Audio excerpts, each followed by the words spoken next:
Yep, here's the room, and it's empty and waiting for us as promised. Navia is such a good person.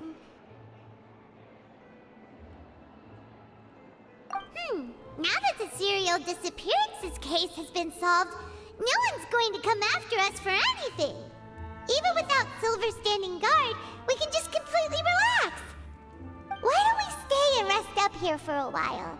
Even machines in Fontaine need to stop and recharge now and then. Oh, come on! This place isn't that bad. Besides, how often do we get to stay in an actual base? Oh, fine. Remember that detective story Paimon read before? Well, the author is about to release a new book, so Paimon wanted to buy it as soon as it came out and have a quiet place to read it. Yippee! Then it's agreed. Come on, let's get some sleep. We'll need to be up first thing in the morning to get in line and buy a copy.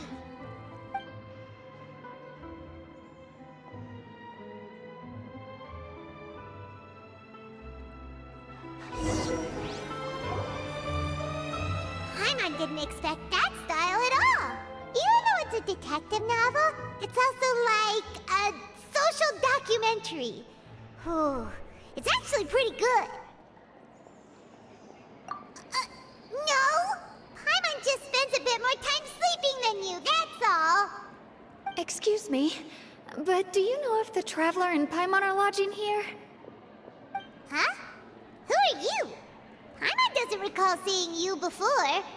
Wait, you're not here to give us trouble, are you? A blonde traveler and a chatty little fairy. Phew, looks like I found the place. Good thing I asked the Spina di Rosula. Seems they sent me the right way. Hey, what do you mean by chatty? Paimon's always careful not to talk too much. Most of the time, anyway. It's an honor to meet you both. I was sent from the Palais Mermonia. Monsieur Nourilette wishes to see you. It seems he has something important to discuss in person. Nourilette? He wants to see us again already? Huh. We talked so much the last time we met. Has something happened since then? I am not privy to the details. It would be best if you came to the Palais Mermonia and asked Monsieur Nourilette in person. If you say so, but Paimon has a bad feeling about this. Now that I've delivered the message, I'll take my leave. Thanks! We haven't left the room for a few days, so we'll head over once we've freshened up a bit.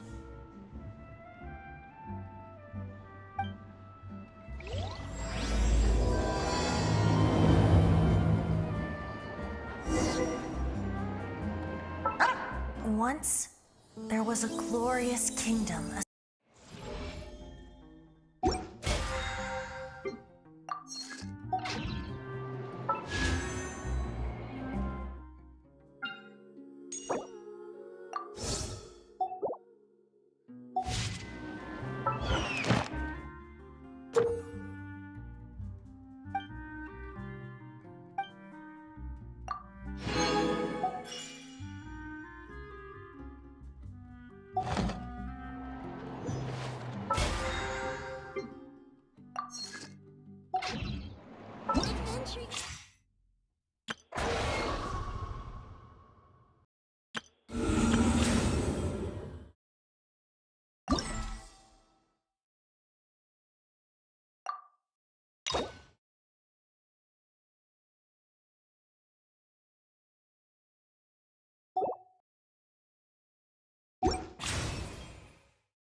Huh? Why were you just standing there? You daydreaming or thinking something over? Yes, I did send someone to fetch you. But as for what I'd like to discuss next, well, I still have some reservations. Given that we've already made the trip here, you should just tell us. Bet you need us to help you with something, right? I do indeed have something I'd like to ask you to do. However, you should wait until after I tell you the details, then decide for yourselves whether you'd like to help or not. The situation is this. It has come to my attention that the Snezhnayan Harbinger known as the Knave wants a diplomatic meeting with you, correct? I heard that she was originally from Fontaine, but for her to suddenly arrive here and abruptly request such a meeting like this, I sincerely advise you to refuse her invitation outright.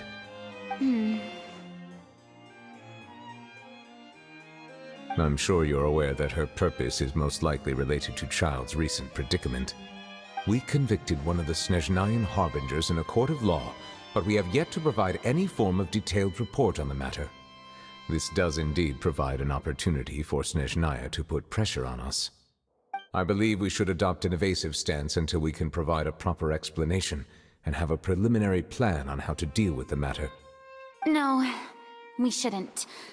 I think we should agree to the meeting. Oh? Well, you see, we are the ones that owe an explanation. If we keep putting off the meeting, it could easily result in the problem escalating, right? It's like a fight between two friends. If they don't agree to see each other and talk in person, isn't it possible that the friendship could end entirely? Though diplomatic relations between Fontaine and Snezhnaya could be considered as friendly, it is only superficially so. You wouldn't go so far as to say that our nations are friends, as you did in your example. It was just an analogy. An analogy, okay? Moreover, even if we were to talk in person, if we don't have sufficient information prepared, it is quite possible the result wouldn't be restored relations, but a complete falling out. I don't think we should overthink those possibilities yet. Even if the logic of the divine is not immediately apparent, its wisdom will only be revealed with time. Besides, you'll be at the meeting. If any problems do pop up, you'll have no problem navigating them. I must clarify that interacting and communicating with people outside of court is not my cup of tea. It seems you think too much of me. But more importantly, when did I agree to join the meeting with you? You mean you won't come? No, that won't do. I can't go to the meeting alone. You have to accompany me. I must take you with me. Lady Farina, could there be something else regarding this matter that is being kept from me? No, not at all. Look, I am the Hydro Archon of Fontaine, Focalor, the god of justice who is loved and adored by many. So I only hope that justice will be served in this matter. Don't overthink it. I'll go find someone to arrange the meeting.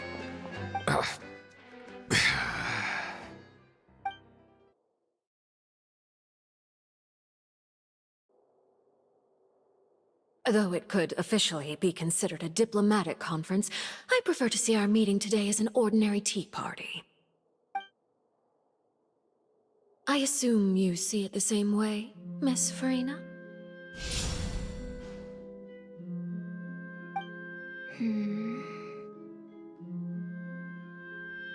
Lady Farina? Yes, that's right. Just like you said, a tea party. I should thank you for providing the pastries. They look delectable. To make this tea party even more lively, I've invited someone else to join us today. It's a pleasure to meet you, Monsieur Neuvillette. I was born in Fontaine, so naturally, there's no need to introduce the nation's revered Eudex to me. Hello.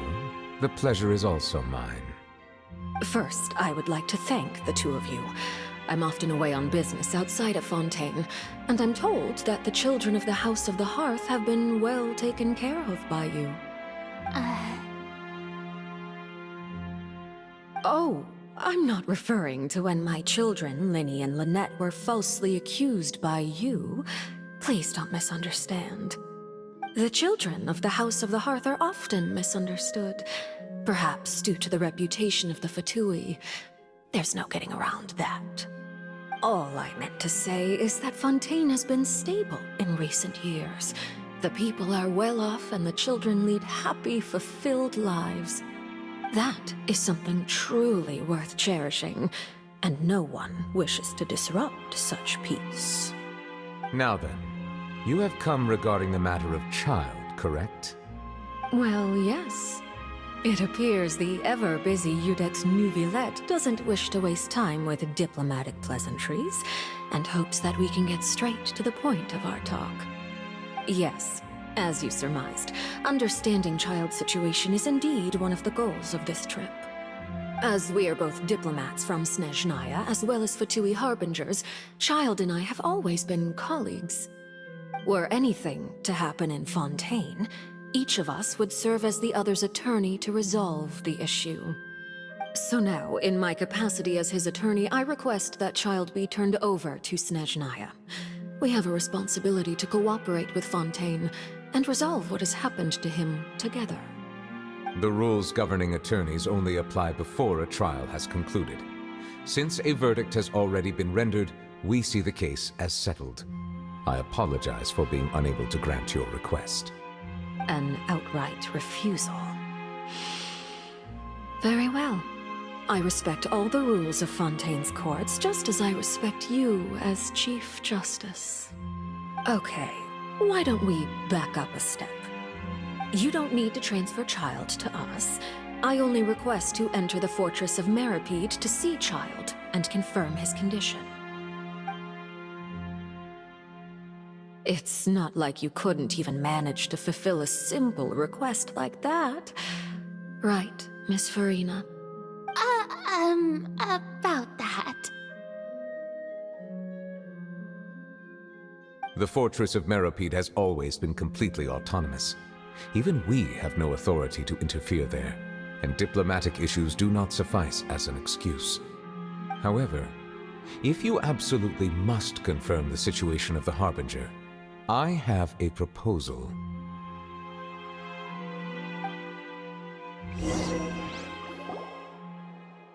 The knave showed up already? Well, Linny did say that Father will be returning soon. We didn't even know that Linny was from the House of the Hearth